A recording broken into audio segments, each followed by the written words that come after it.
Good afternoon. The project that I'm going to talk to you about today relates to an activity that you're going to spend more than 6 years of your life doing. You've probably done it already twice today at least. And if you haven't, why haven't you? Now, your body needs it. It's a gratifying process. Sometimes you'll do it by yourself, and sometimes it'll be more of a social activity.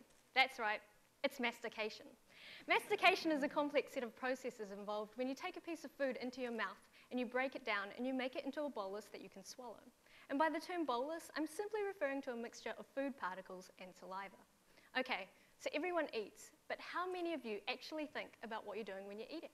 How do you know how many chews to take, and how do you know when to swallow? Well, my project involves looking at the life of a bolus. So something like a biscuit starts off as a solid, but when you go to swallow it, it's a semi-solid that can flow. So what is happening during this transformation, and how does the way the food feels change throughout that whole process? And how are these two things related? Please note, I'm not interested in the biscuit after the point of swallowing. I'm not interested in nutrition, I'm not interested in taste. I'm interested in the mouthfeel of the bolus. So the way it feels when you're eating it. So how am I going to study these things? Well, a food bolus, at any point of mastication, is a complex material. As an engineer, I'm going to take principles that are usually applied to materials such as metals, ceramics, and polymers and apply it to a food bolus. So the structure of a food bolus, this might be the size of the particles in it, is related to its physical, mechanical, and rheological properties. For example, how well does it flow? And these physical properties are related to its mouthfeel. But then its mouthfeel is involved when you decide how to masticate your food and hence affects the structure of your bolus. So we've got a loop of these three things.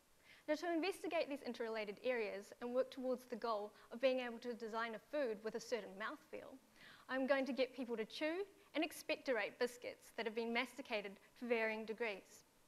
I'm then going to study the structure of these boluses by quantitatively analysing images that have been obtained using techniques such as optical and scanning electron microscopy.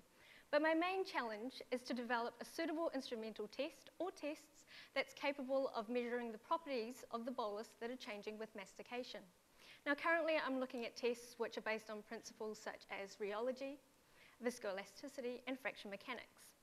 Okay, so if you take just one thing from my talk today, please do me a favour. Next time you're eating, think about what's happening to its structure and think about its mouthfeel. Just a bit of food for thought for all of you. Enjoy your pizza tonight. Thank you for listening.